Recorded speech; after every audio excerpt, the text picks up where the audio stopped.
So, Piper, a lot of the work that you do is something that a lot of CEOs, founders, leaders, I could see pushing back on coaching. Mhm.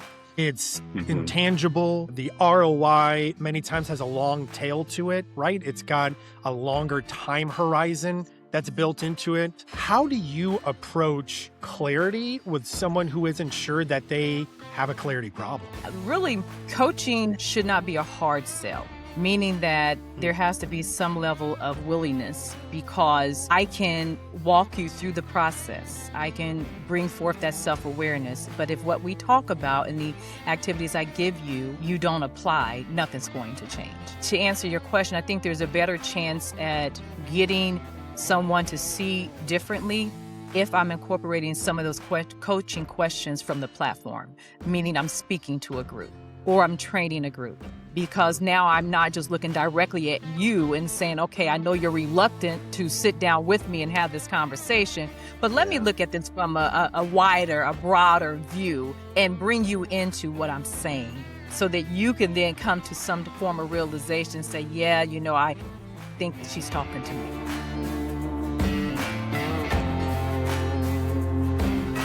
Welcome back to Whiskey is for Closers, the podcast where we sit down with founders who built something from scratch and are now trying to scale it without setting the whole thing on fire. I'm Craig Johnson, joined as always by our founder, Steve Caton and Drew Epperson from Alteza. Now, every once in a while, the universe sends us a guest who's going to do two unforgivable things in a single sitting. One, she's going to make us look at ourselves. And two, she's going to do it while drinking a Shirley Temple with extra cherries on a podcast named after whiskey. We respect the audacity, and we're also taking notes. Of course. Today's guest is Piper Moore.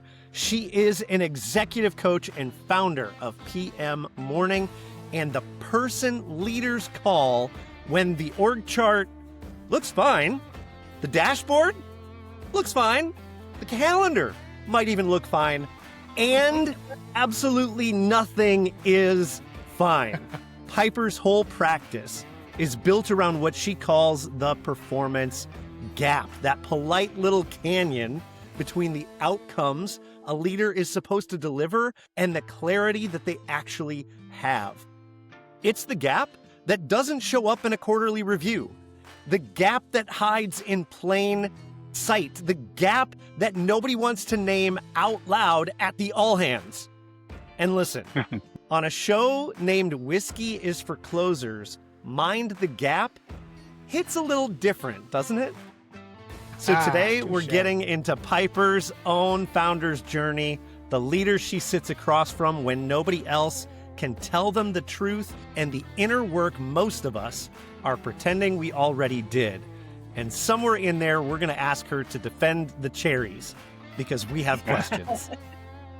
Piper, welcome to Whiskey is for Closers. Thank you, Craig. It's a pleasure to be here. What an intro that was. That was seriously an Well, intro. that was good. It's like, All Drew, right, you're so- the master of the toast, and he's the master of the intro. 100%. I love it. Yeah. I love it. So, Piper, Yeah. before we go, we forgot to tell you that we always end every episode with a toast, but we'll get there later. So, before we jump in anything else, we got to hear, is it a Shirley Temple with extra cherries? Is this like a I'm working tonight Shirley Temple, a nostalgia Shirley Temple, or we're about to learn something about you that nobody on LinkedIn knows? Okay. Well, because I know I still have a lot of day left today after this podcast, Yeah.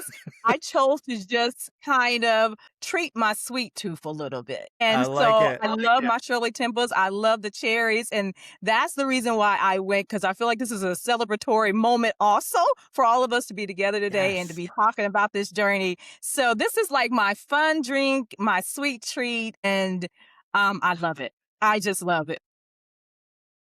That's so good. So no That's secrets awesome. popping out today. That's awesome. good. That's good. Well, guys, what are we drinking today? Okay, well, I'm gonna Sure. go because Piper, for that exact same reason, because I have a lot of day left, I went with bourbon. So that's the whole reason I even went with that today, because I got 3 kids I still got to do. I still got more work. So I got to grease up the skids a little bit over here. And what I brought with me today, Steve and Craig are going to be like, Drew, you're fired. But this is the reason, one of the reasons why we got listeners here is how stupid I can be. So I have got Rabbit Hole, okay? Now, for those of you who don't know, Rabbit Hole, this is a particular one, though. This is a finished in a sherry cask. Okay. Now it Nice. sounds really good. It sounds even like stick your pinky finger up and sip a little bit. Nope, I'm just going for it. So cheers to some Rabbit Hole cherry cat. Nice.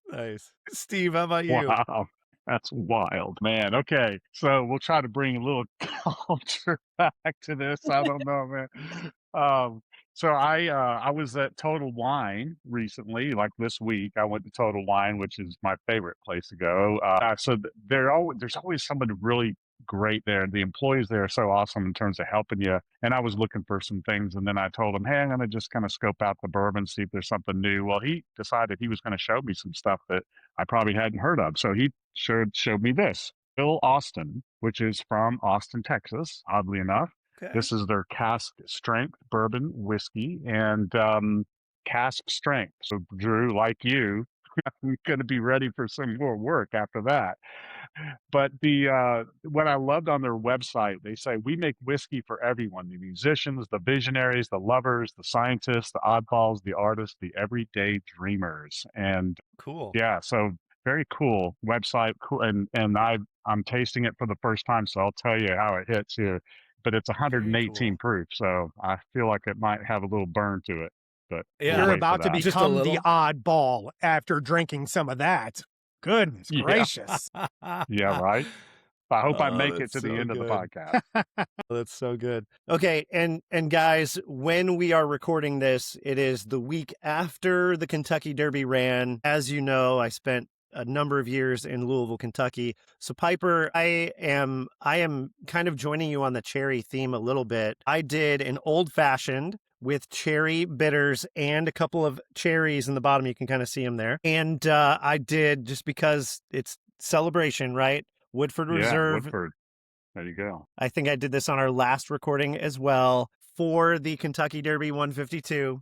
So that is what I've got today. Now, before we just like jump in really deep, for the listener that might be hearing the name Piper Moore for the first time, give us the 60-second version. What is PM Morning, and who do you sit across from every day? Absolutely. Thank you so much. So PM Morning, it's my company that I established for the sole purpose of always having a platform to coach. Once I was able to obtain my executive coaching certification, I said, this feels like purpose, and this is what I want to do forever, right? So I wanted to create that platform. It means guiding you out of your darkness into a new beginning. And because my company is professional development, performance development, it's all about closing that gap, whatever your gap may be. It's going to be different for everyone.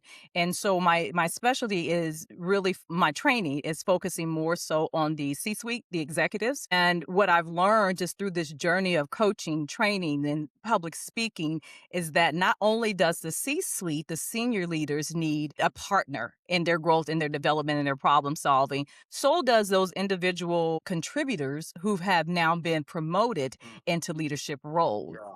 And so now my focus is on middle management up through the C-suite. Same framework, you just approach it differently based on whatever their dark space is at that moment. And that's pretty much what I do in a nutshell. So again, it is coaching, the speaking, and the training, all to develop that leader. Okay, Piper. Yes. We know that coaches aren't born, they're made, right? They don't just appear out of thin air. Somewhere along the way, I'm assuming somebody coached you. You got some sort of guidance from somebody somewhere along the way. Take us back to the moment when you realized you wanted to do this for a living. That's good. That's good. And ironically, it did not start with me being coached. My foundation was laid in public service. So that's the beginning of my career. The first half of my career was in public service. And I shared an office with the director that I supported. But we had a wall and a couple of doors that divided our office.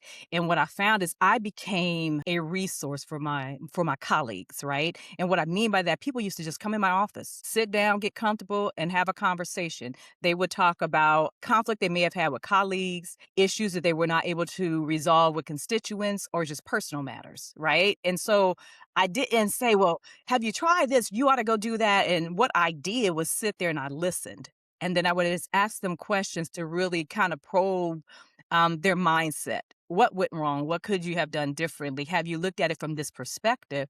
And I will leave it there. But what I found is that more frequently, people were coming back and said, hey, after we talked, this is what I did. Let me tell you about the results. This is what happened. And they heard what I was saying and that excitement that they brought back to me because the problem was being solved. I was like, oh, this is what I want to do.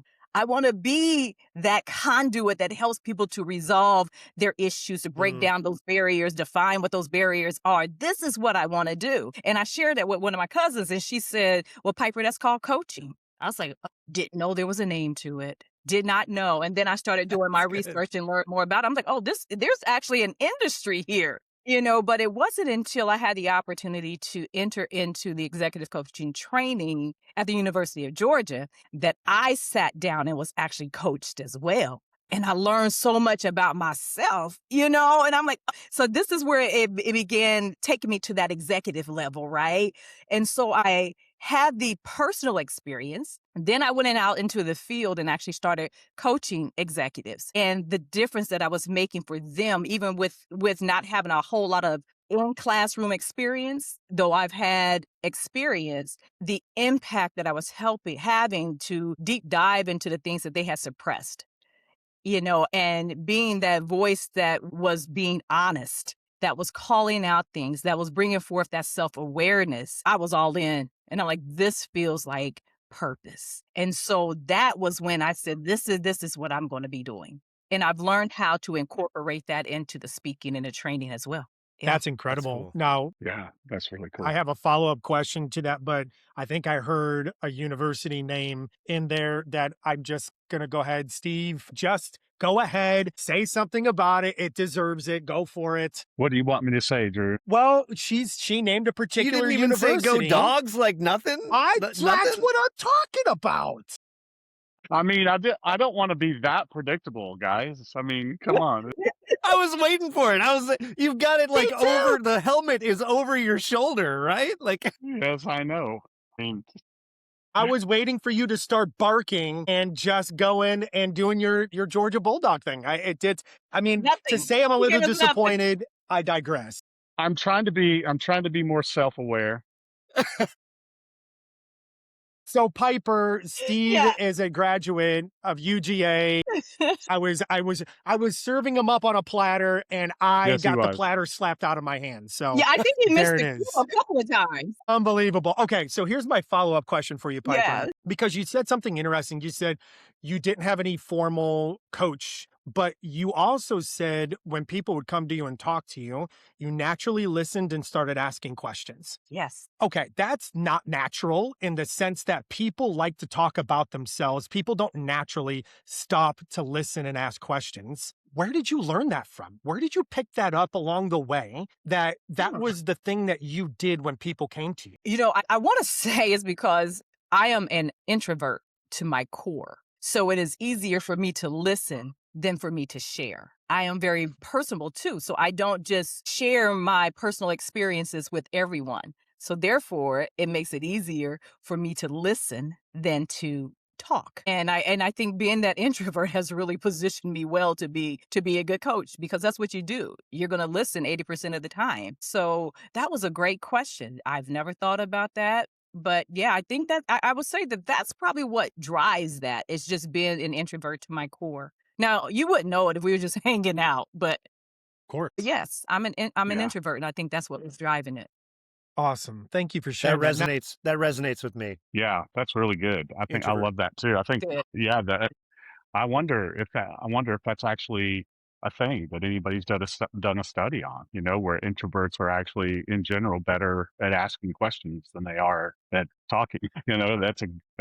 I'm curious about that, because salespeople we tend to be extroverted, or at least we're viewed that way. But I think the best salespeople are the ones who can do what you said, which is just sit back and ask good questions and then listen. Maybe now that's why I understand why it's so hard for so many salespeople to do it, because they're extroverts. Yeah. Well, and Yeah. extroverts like to fill space, empty space, Yeah, right? that's right. Because They're they feel uncomfortable with that. awkward with empty Yeah. space. Where when there's people who, like yourself, who are self-aware, understand, you're comfortable with that. You're comfortable sitting in that, right? And so I think there's something really profound and powerful behind that. Now, you started going down this road a few minutes ago when you were talking about the name of your company, PM Morning, Piper Moore. There's always a reason behind every founder's name that we bring on the show. Always something behind that. And it could be something very simple. It could be something that has profound meaning. What's the story behind yours? Well, I've been asked that question for years, and I have not come up with the right story yet. I could play on Piper Laurie or Piper from Orange and Orange is the New Black. All I say is I was here before most of them. Just wanted uniqueness, and she went to school with someone with that name, and lo and behold, and growing up as a kid, it's like, I don't want to be different. But now in this space, I embrace it. Because a lot of people do associate my company name with my name. And so my thought is, if PM Morning helps you to remember Piper Moore, then it's a win-win. Even though the name is a play on words, as I stated, is guiding you out of your darkness, PM, into a new beginning. I didn't even morning. There it is. Register. That was the gold nugget I was looking for. There it is. Yes. That's it. That's so profound. That's and when great. I get that story behind the name, though, I'm coming back to you guys, and I'm going to share it. There you go. You're going to get it first, okay? Awesome. I love that. Yeah, that's so good. So, Piper, having been a leader at one point in my career who was also accountable for performance, my own performance and my team's performance, I know that's a tough seat to sit in. And I remember when I made that transition, I was pretty nervous about it, because I really felt like, okay, I don't know that I'm as good as I need to be at the craft that I'm doing in order to lead other people in that craft. And so I just found it to be a really challenging seat to sit in. And so I'm curious about your own journey before you were helping people get through that and really find a good place. Have you been in that seat yourself at some point? And did you have that same kind of insecurity, I guess is probably the best word I can think of to describe how I felt about it when it was my turn? And Steve, I appreciate you for sharing pieces of your journey. And so I think I've experienced it from both ends. One being a direct report to a leader who seemed to not really be able to make those connections because they were more focused on the responsibilities of their immediate responsibilities, not necessarily responsibilities of their team. Right. And then for myself, I've been in situations not that bad, because I've not led a team of 50 people. Right. But in my space, in my leadership roles, having to adapt to different personality styles, different work ethics, and still have to meet my goals, the things that I'm responsible for, does create challenges. Because what I had to embrace was that I had 3 different employees at different times during this particular role that I'm thinking about. And I had to manage each one of them differently. And I think that's where a lot of leaders can't really grasp that is not one size fits all. And being that I had the ability to have that discernment to say, okay, well, employee number 1 communicates differently than employee number 2. Employee number 3 has a different level of experience. And so that's where I feel like I was able to be effective by understanding that it's not one size fit all. Yeah, that's so good. And I want to bring it back to what you were saying about yourself, about the introvert and the ability to ask good questions, because I really do feel like that skill probably helped a lot in that situation. And I'll speak from my own experience of being the guy that was kind of sitting in that seat of going, okay, now I'm leading all these salespeople. I've not done this before. The only thing that I could draw on was my experience as a parent, having multiple kids, having 3 kids, and seeing how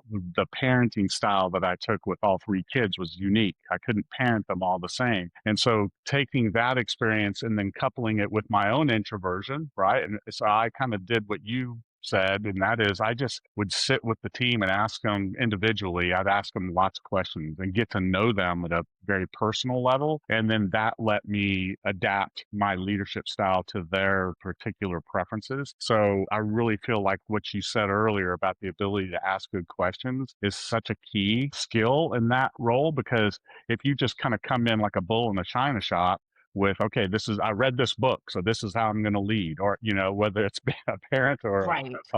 a leader, that's probably not going to work very well. No, and it's definitely not going to build strong relationships. You're not, and in order to lead, you have to have people trusting in you, right? And you Yeah. come in with that mindset and that demeanor, and you're already putting up walls. Yeah. Yeah. And I can even Yeah, speak that's from the salesperson side that how important that truly is because you can act like you care, and at the end of the day, I can feel if you really do or don't, right? And a lot yeah. of that is even not just the question, but your like energy you give off while you're questioning or while you're trying to seek to understand. Because questions can feel like I am being grilled, or it can feel like they're trying to get to know me. The difference is the energy you give off of that. What's that motivation? If the motivation is to want to grill somebody, well, man, you're going to nail that every time. But if the motivation is to truly seek to understand, you place yourself in such a unique and powerful position amongst really good, talented people. So I can resonate a ton.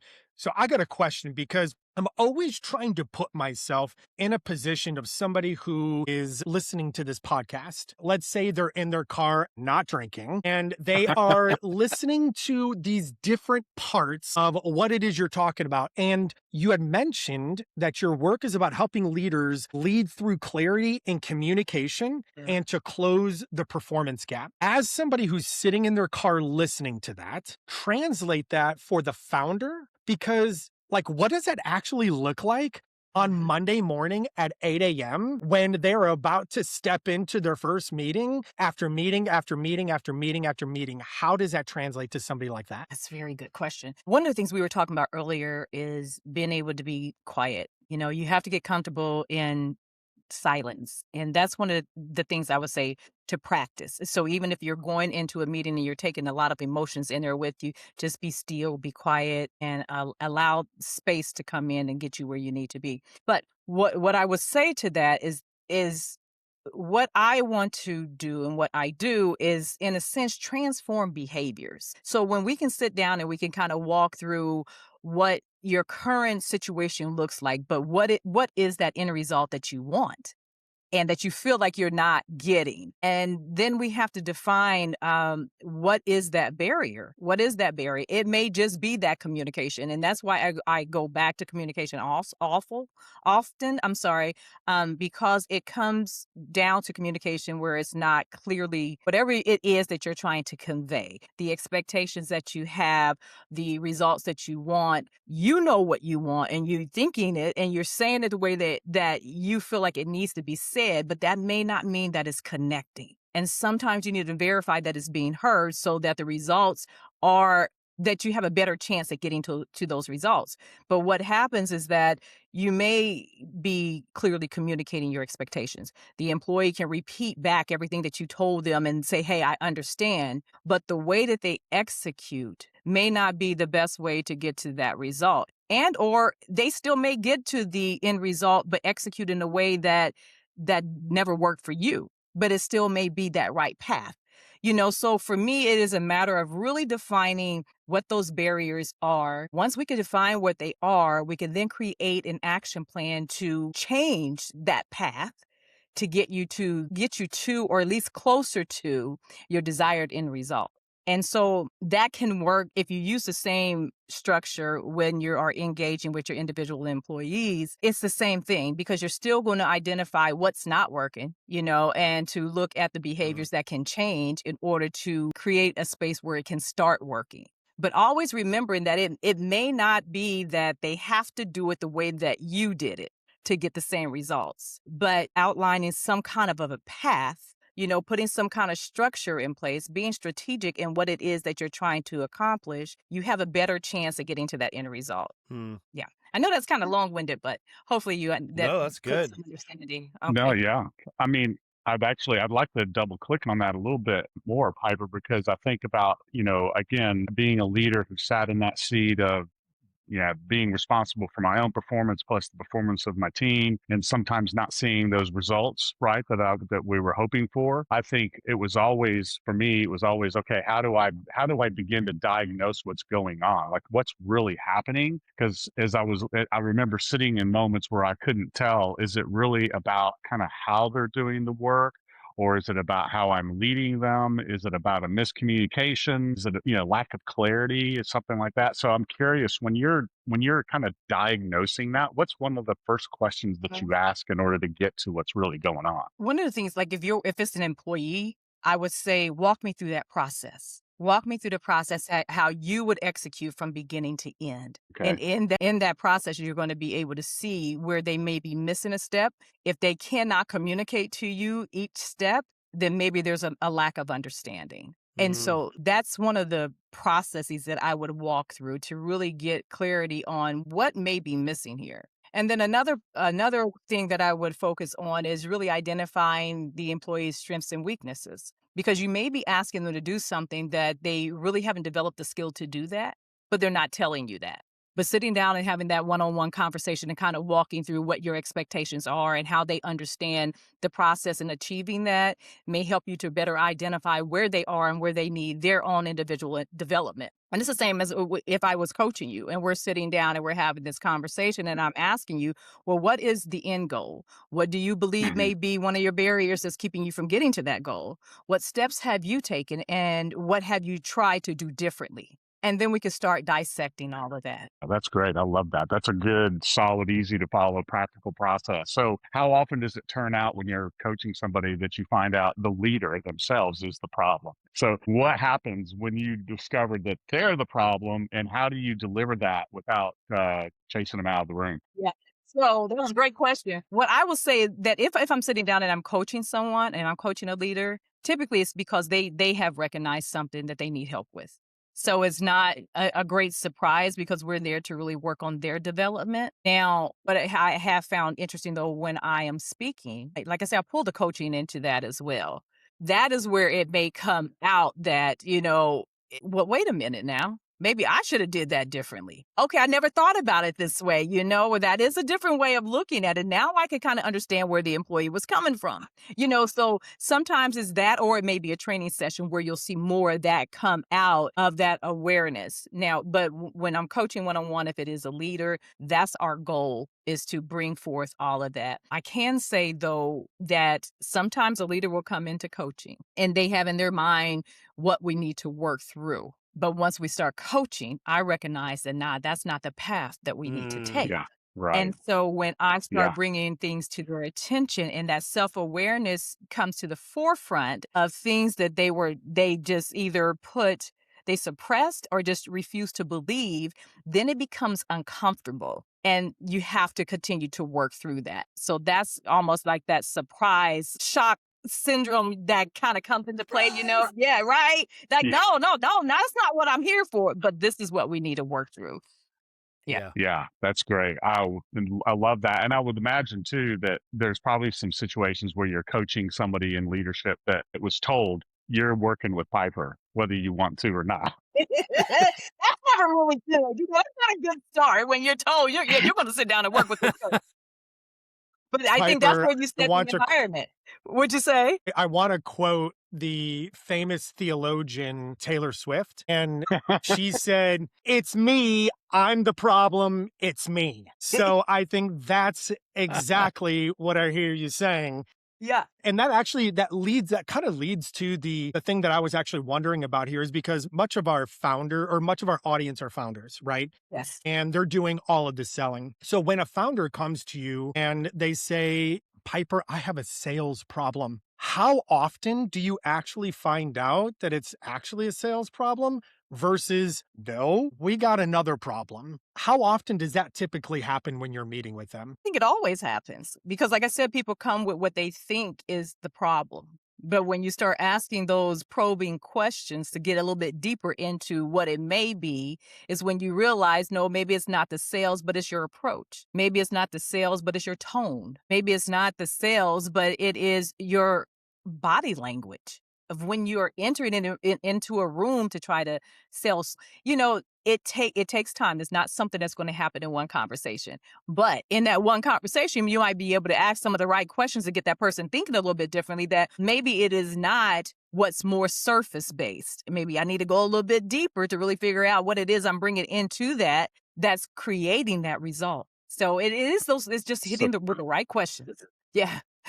yeah, that's so good. Okay, Piper, I'm putting you on the spot right now. I really want you to tell a story. Like, tell us a story of one of those situations that maybe comes to mind for you. You can anonymize it, change the names to protect the innocent, the guilty, and all those people. But I think what's super, like what Drew was saying, our audience is made up of a lot of founders and aspiring founders. So to hear a real world situation and what you surfaced and how you helped them overcome that, I think would be incredibly helpful. Yeah, so let me give that one some thought, because I can say I have not worked with a lot of founders per se, but I've worked more so with CEOs, the directors, and And middle that's management. So fine they're too. right That there. Yeah, works. that works.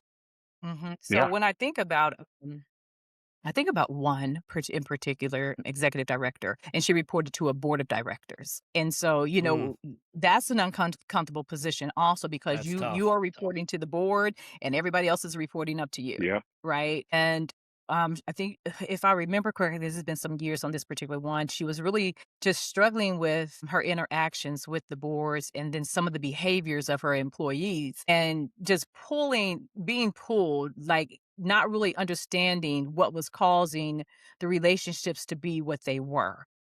Mm, What we ended up doing is there's a fine line when I'm coaching between personal and business, but that was my training. But what I realized is I am working with the whole person, so I still don't get too personal on things, but sometimes the personal comes into the fold in order for us to really define what the root cause is, right? And so she was struggling with all of this, not knowing how many more years she's going to put into this role, not really looking at it from a standpoint of what she was giving to her employees while she's still trying to satisfy the goals and the directions that the board was giving her, right? And what we ended up discovering was that what was holding her back, her barrier, was so much deeper than what she was allowing herself to accept. It was personal and it stemmed all the way back to her childhood. And so that was creating some obstacles with her managing the problems that were rising from her employee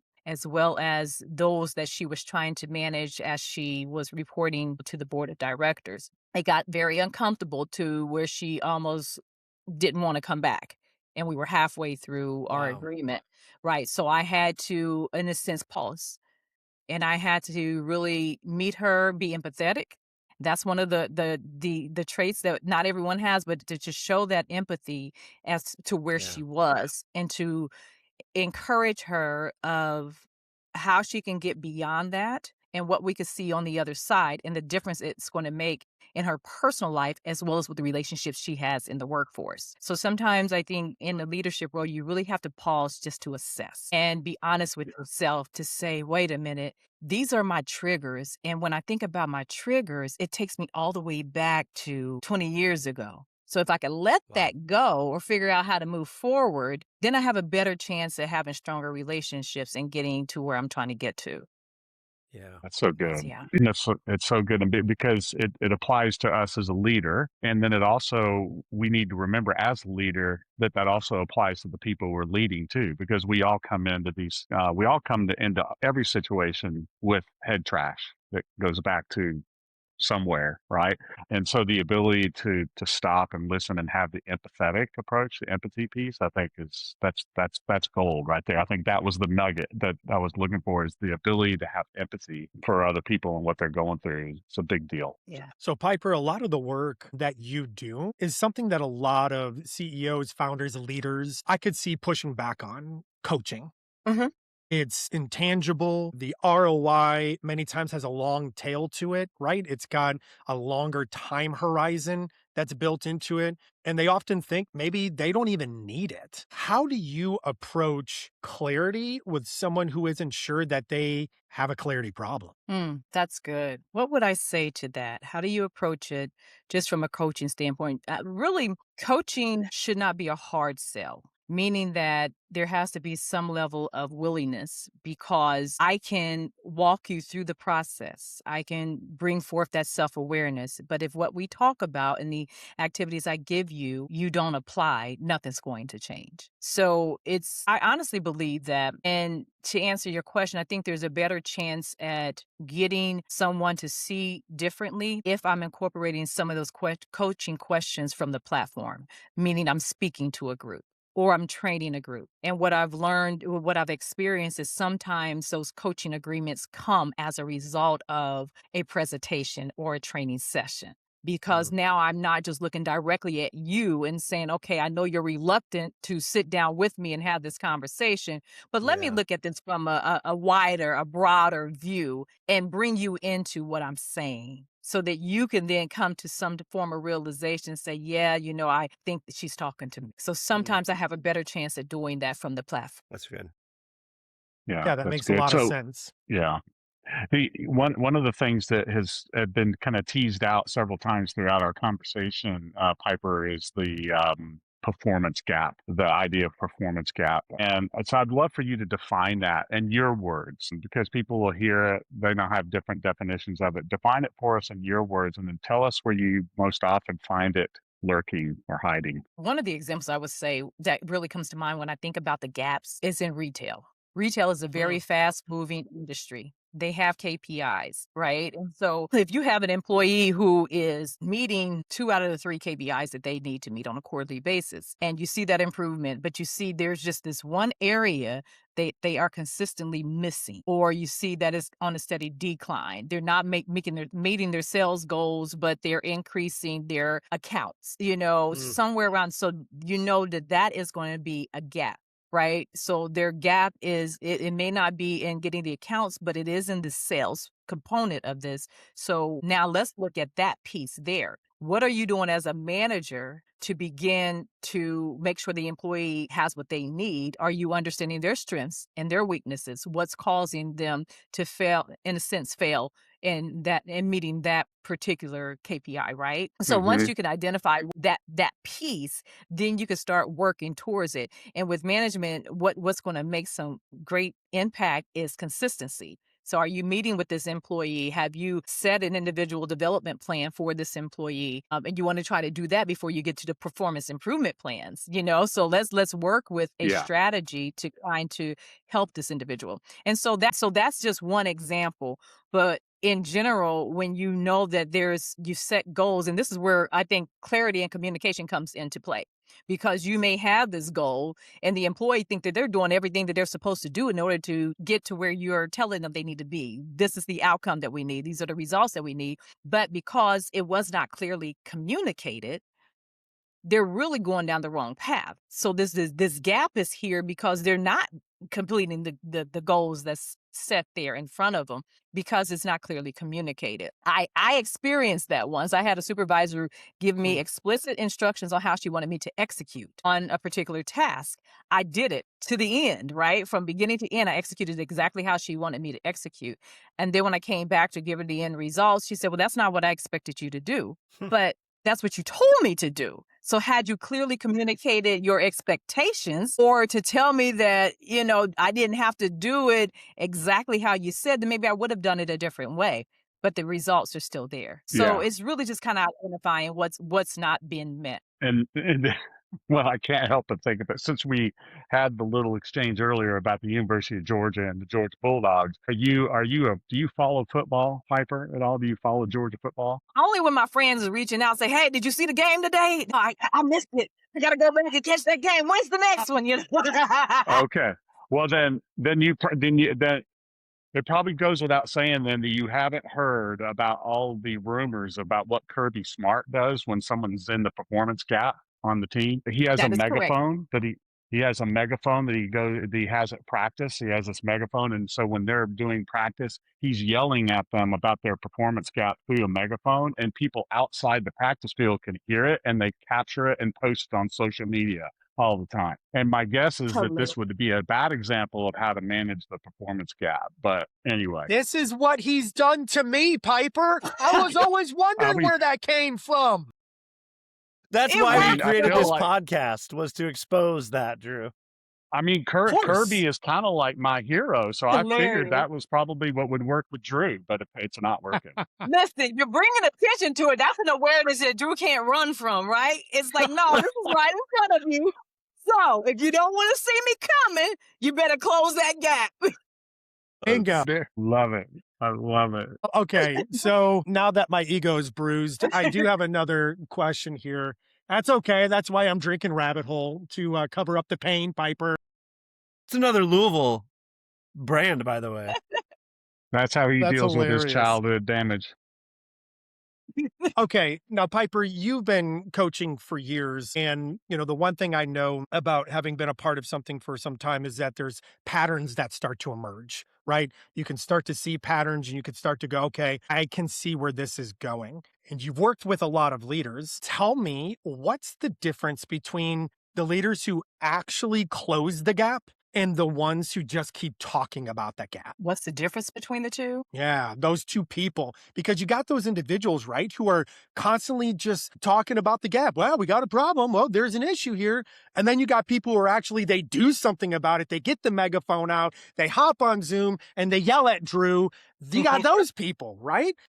So I'm wondering what the difference is between those individuals. I would say the difference is that you have some that are willing to accept what needs to happen, and some that's like, okay, I hear you, but I'm not willing to change. And so if you're in a space where you're not willing to change, even if you go through this process, but you're going to continue down the path with the same behavior, you're not going to implement anything that we discussed during the coaching sessions, you don't want anything to change.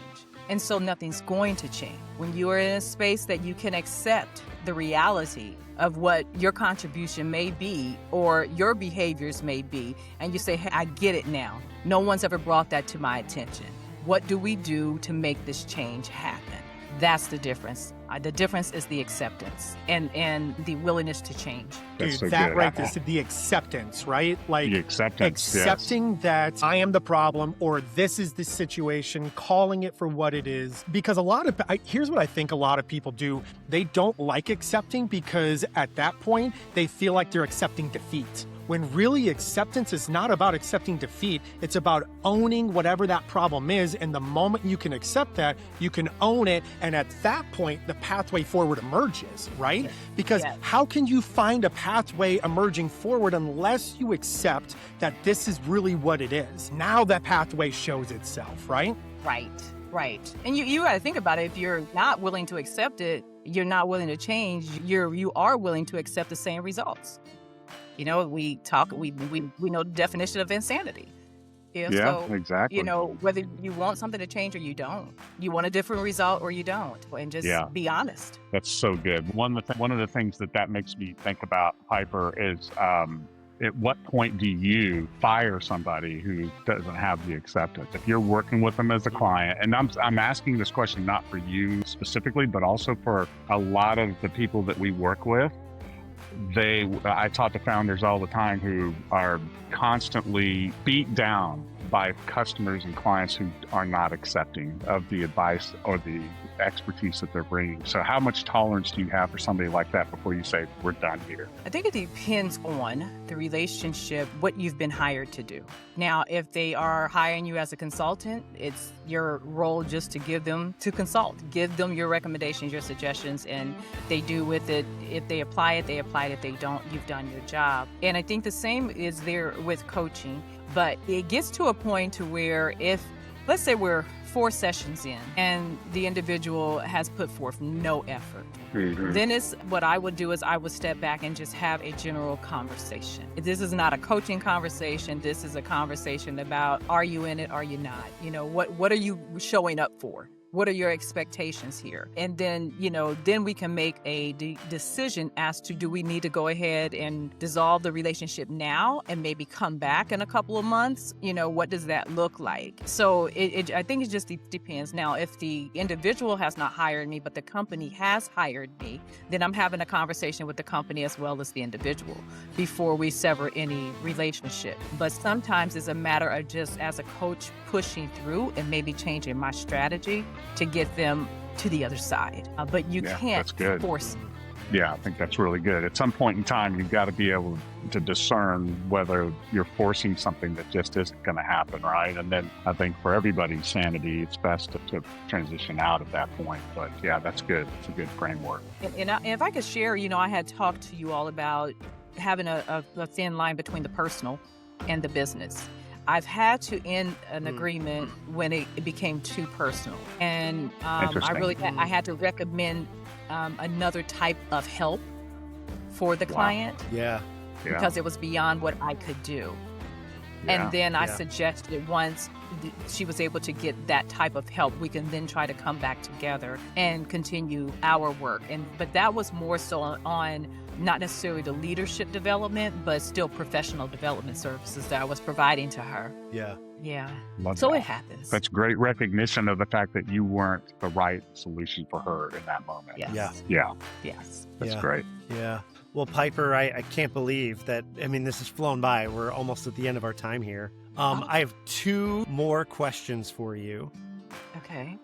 The first one is summarizing, right? If you could put a Post-it on every leader's monitor with one sentence about minding the gap, right? The performance gap. What does it say? Or maybe it's an encouragement.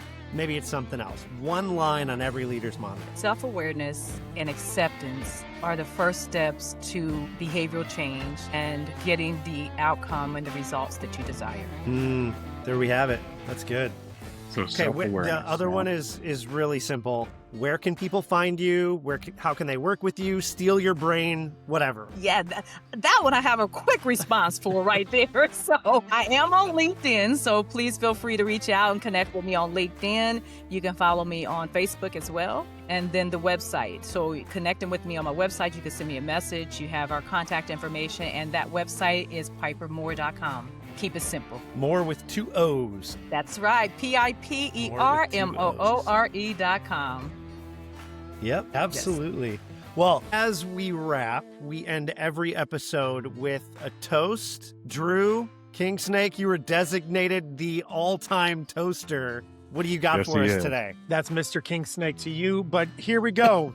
Everybody take their glasses first to Piper. Piper proving that you can walk into Whiskey is for Closes with the Shirley Temple and still be the most dangerous one here, okay? And own it. Own it. And owning it, that's right. To the leaders who knows something's off, even when everything looks right. And finally, to the gap, the one that might just be us. Here's to the conversations that close. Cheers. Cheers. Cheers. Love it. Love it. Well, that was our conversation with Piper Moore. And here's where I'm landing. We have had founders on this show who have scaled software, ice cream, pricing systems, recruiting empires, and at least one bracelet movement. Piper's business is about scaling something significantly harder to put on a shelf. Leaders, significantly, the version of you that doesn't exist yet, but somehow is supposed to be running the thing in 6 months from now.